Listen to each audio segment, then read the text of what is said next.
Good evening, everyone. Climate change and action to save climate. It's a global topic. Everyone is talking about it across the world. But every little action, it has to start locally, even if it's a global issue. I'd like to start with Mr. Narassimhan. If we consider Bangalore and Karnataka, could you illustrate with one example that this state has shown on climate resilience efforts that probably can be replicated across the nation or globally as well? Thank you, India Today, for having me here. Great question. Definitely, climate change is a global problem, and a lot of the action has to be at the local level. I'll give a very pointed answer to the question you asked on Bangalore and Karnataka. At the state level, Karnataka's renewable energy capacity addition has been a big success story. Of course, a lot of you here know that this 50% of states' electricity capacity is today coming from solar and wind. Thanks to a suite of policies that the state implemented, starting with the 2014 to 2021 solar policy and the 2022 to 27 renewable energy development policy, where the state has just recently committed to also adding 2 gigawatts of renewables and doing 10 of those mega projects in the next 5 years, effectively achieving 38 gigawatts of renewables by 2030. And that's an ambitious target. And the target that it set before the state achieved it, I'm hoping that the state will achieve the current target that it is committed to. Coming to Bangalore, of course, the city has a lot of challenges. You all listen to a variety of issues that experts discussed, right from water availability to the degradation of the urban ecosystem here in the city. But the city is also leading on some fronts. I'll provide another very technology-focused example. If you look at Bangalore's bus service, it has about close to 1,000 or a little more than 1,000 electric buses today, and that's second only to Delhi in the country. The Bangalore Metropolitan Transport Corporation has done really well, making use of central government programs like the one that's run by the Convergence Energy Services Limited, which is a private body tasked with being the program manager for demand aggregation for about 50,000 e-buses in the country. And this city is one of the leaders in making use of that. That's great to know. Mr. Ravi, when it comes to Karnataka's forest, they play a big role in terms of achieving carbon emission goals and also preserving the biodiversity of this region. Now, from gaining again from Karnataka's experience, how this process, the Karnataka's work in preserving its forests and biodiversity and keeping the state green, that can be aligned with the national goal of that we are targeting about carbon credit and all that, how that can be aligned with the national goal? After this Paris Agreement, the NDCs have been determined for each state. And as the speaker said, that we are doing exceedingly well in the front of this energy sector. As far as the greenhouse gas emissions, there is need to be a bit catching up has to be done. And as far as the forest area is concerned, the first priority is to holding on to the existing natural forest ecosystem. We don't want to lose any forest land further. This is the first priority and the policy goal. Secondly, that actually Karnataka government has been promoting this agroforestry. That means Karnataka Krishi Aranya Protsaya Yojana, where the farmers have been incentivized for growing the tree crops in this agriculture land. You know that we have about 30,000 odd villages. In 10,000 villages, we have the forest areas in the state. In remaining 10,000 villages, we don't have any significant forest blocks are there. Now, these are the areas where these villages are located. These villages are located in the northern plains of the Karnataka. As you come from the south of this Tungabhadra, we have the tree density is very good. But in the north of Tungabhadra, we have very less trees. What is that? How you can increase the tree crops? Whether it's only for the government to increase the tree crops, it's beyond the capacity. What actually our minister is driving the point is that we have to bring a slew of policy measures. Now, one is incentivize the farmers for planting the trees in their tree crops. Second one is actually a policy initiative that look at the existing policies. That what are the policies of the tree cutting permission, transit permission there. For example, if you remove this transit permission, there is an enough area, enough incentivization for the farmers to putting the tree crops in their own land. And secondly, that already we have a Karnataka State Climate Action Plan has been approved by the Government of India. In this Karnataka State Climate Action Plans, we have identified 10 priority sectors. Out of the 10 priority sectors, agriculture is one, and animal husbandry, the horticulture. And in the horticulture, now, it is very heartening to see every year we are adding about 40,000 acres of this actually horticulture crops every year. This is going to offset actually carbon greenhouse gas emissions. And most importantly that actually the carbon credit that is actually already there in Chikkaballapura district. Actually our horticulture department has tie-up with the NAPCON and Rubicon, and about 5,000 farmers are actually listed to grow the forest crops or the horticulture crops. They are going to be incentivized. And second success story that is very heartening, with the help of this the Bayer led the entrepreneurial steps in the command area of actually this is our Tungabhadra, about 6,900 hectares in the districts of Davangere, the Haveri, Vijayanagara, and another district. The farmers have been cultivating this dry, alternate wet and dry cultivation of the paddy. This is a very important role to play, because when you grow this actually alternate wet and dry crops, the number of days actually water they required has brought down from 120 days to the 80-90 days. That much of water is saved. Second one is the methane has been reduced. Most importantly, the nutrient uptake for the paddy is increased, and my farmers are already benefited by 1,000 hectare per hectare. Now it is only a question of that how to upscale this one. This idea is broached at the government level, both agriculture department and this irrigation department, with the help of actually environment department. You have to sit across, talk to all the stakeholders, the policymakers, and you have to bring this one how to fix a timetable, but bring down this number of water days, wet days. For example, now it is 120 days we require water per growing paddy cultivation. Now if you bring down to the 110 days also, even 100 days also, for that matter, we are going to save about 8 to 9 TMCs of water. This water is very critical for the water supply in the summer days. This is the areas actually this Karnataka State Climate Action Plan is looking into this one. Sounds very encouraging. Yes, of course, also it sounded like it's so easy to do, but I'm pretty sure there are several challenges, particularly when it comes to public-private partnership in these kind of things. As you rightly pointed out, the government alone cannot do all these things. So what are the big challenges that you face when while implementing all those initiatives and reaching the success?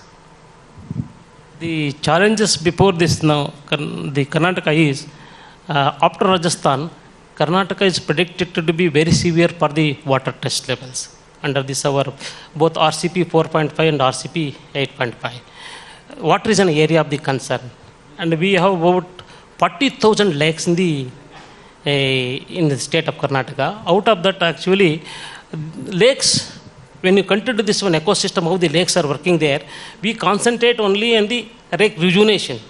When the lake rejuvenation is a lake proper, so by rejuvenating and taking up the work in the lake proper, it does not help. But the nalas which bring the water, they are more critical. The problem with these nalas which bring the water, they are not within the minor irrigation department. They are within the actually the revenue department. How to move away from working in the silos or in the sector wise to bring the cooperations for all other departments is very important.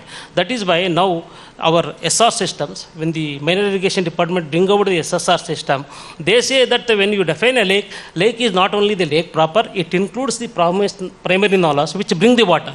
For example, if it is included in this one estimates, then why engineers already covering the psychological points what somebody is testing that actually the nalas are more important than the tank proper. And now each department you identify these critical linkages, then actually you have to work with this different departments. And secondly, that as far as the sewage is concerned, in the about 50% of the populations live in the urban area. There is a gap of about 38% of actually gap is there. We are sewage, we are not treating it. That is why all rivers are getting polluted. That we are generating about 3,600 million MLDs of the sewage, and we are treating only about 2,600. There is a gap of 38%. In the solid waste management, there is a gap of about 36%. How to treat this actually solid waste management and the sewage treatment is a challenge before the government, because in the urban, small urban local bodies, we can't create an STPs. Creation of STs requires about 200 to 300 crores of the money. Now that is why very innovative, successful story is there in the Devanalli, nearby Bengaluru. Pickle sludge plant is there. And leveraging the natural advantage is very critical, because we are having a warmer temperatures, and this FSPs need a warmer temperatures. Now in the small cities, how we can implement this FSPs is very critical for treating the solid waste management. They are cost effective. They are only 4 to 5 crores. Unlike our STPs, we require 200 to 300 crores. Thereby, actually, we can address this actually a sewage issue, both solid and this liquid. And already the environment department has successfully demonstrated it, and the urban local body is implementing it. How to increase FSPs in the smaller towns is very critical for taking care of this actually this solid waste management, sewage and solid waste management. Thank you. In the morning, if you have heard, probably the Deputy CM said the garden city is no more garden city. And you also mentioned Bangalore faces several problems, environmental issues. If you have to highlight 3 priorities that Bangalore needs to do, collective effort, I'm not just talking about the government effort, collectively Bangalore has to focus on 3 priorities. What would that be for climate resilience efforts? Of course, Professor Vishwanath talked about water. I mean, the city is nothing without water, and that's the first issue that is critical for the survival and for the city to thrive.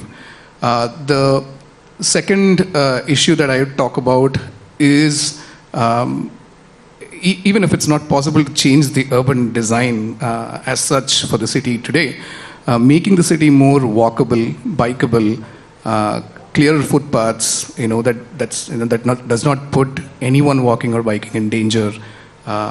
Increasing electrified public transit with high density, development corridors that would keep these public transit systems long-term, financially sustainable, is also, crucially important for a city that's expanding beyond 15 million today. And I think Professor Verma talked about, when we think about electric vehicles, we only think about cars, right? Most of these solutions come from the global north. A lot of these solutions are very carbon-centric. But we will have to, move from being carbon-centric to more development-centric and urban-centric. And if we think about solutions that are alternative to passenger electric vehicles, that would be electrification of public transit systems, both buses and rail transit systems.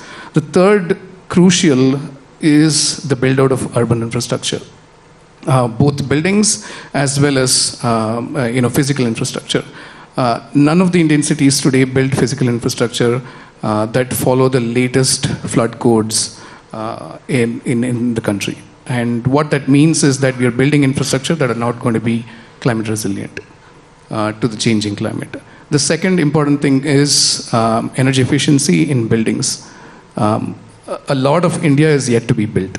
Right? A lot of Karnataka is yet to be built, and Bengaluru is going to also expand significantly.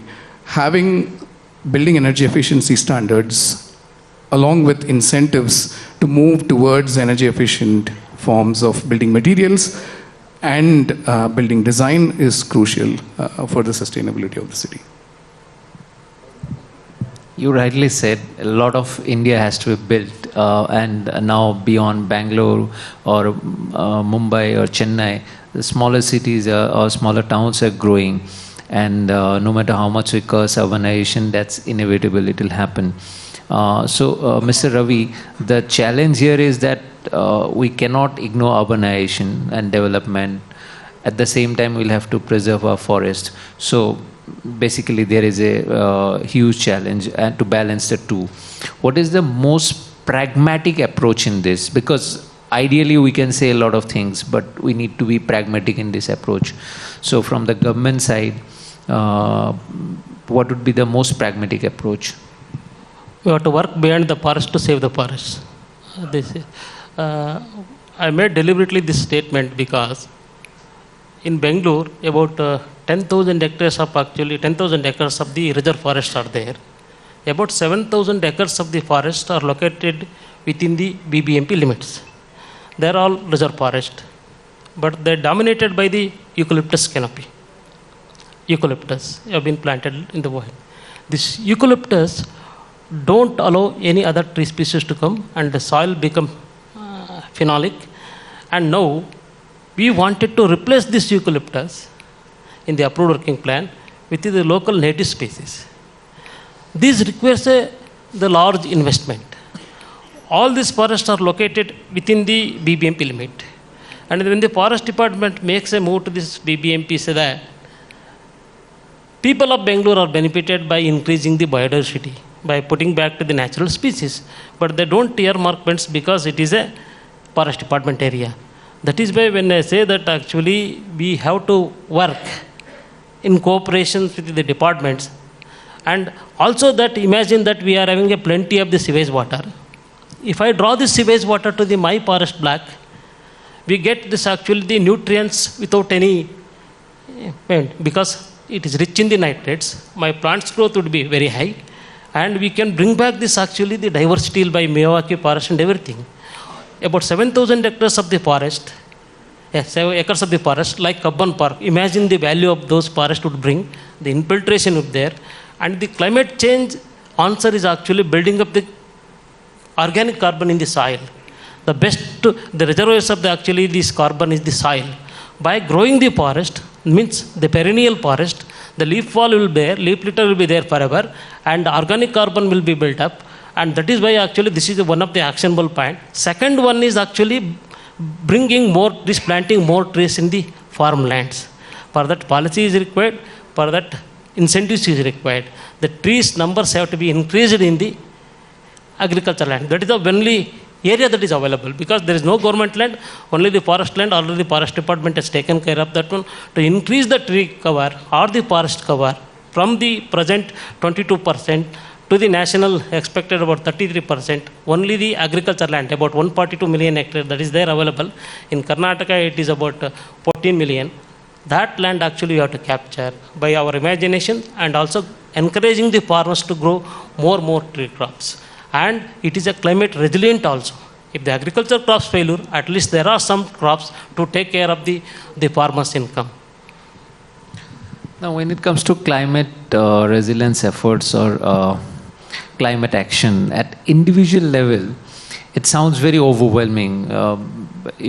People talk about doing something collectively, but at individual level, people's contributions, if you look at, it's not always consistent at least.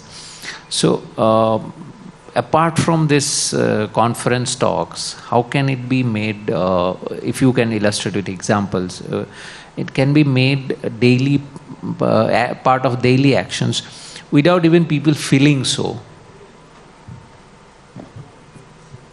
I mean, this is a difficult question. Individual level action is one of the most difficult things to do, because changing behaviors, it's hard, but it also has to be done. For a problem like climate change, which is rapidly moving towards the tipping points, action has to happen at a large scale, and that's quite important.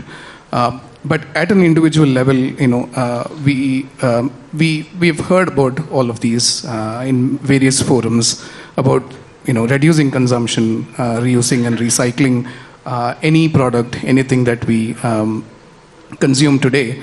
And just doing that is going to reduce the impact of human footprint on the state of environment.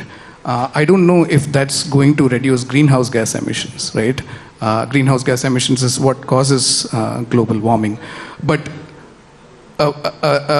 reducing the impact on the environment, having a good environment around us and ecology around us is going to make us more resilient to the changing climate. And I think as individuals, we can contribute towards that. And in terms of having a lower emissions footprint, of course, tolerating a couple of degrees of higher temperatures during summer without turning on the air conditioner is one example. Trying our level best to take public transit as and when possible is another example of reducing our individual carbon footprint per capita. Thank you. As it happens with any multi-session conclave, the moment you warm up to the discussion, the time is up. So we'll have to wrap this up. Thank you so much for being here and for your insightful thoughts. Thank you. Thank you for speaking to India Today.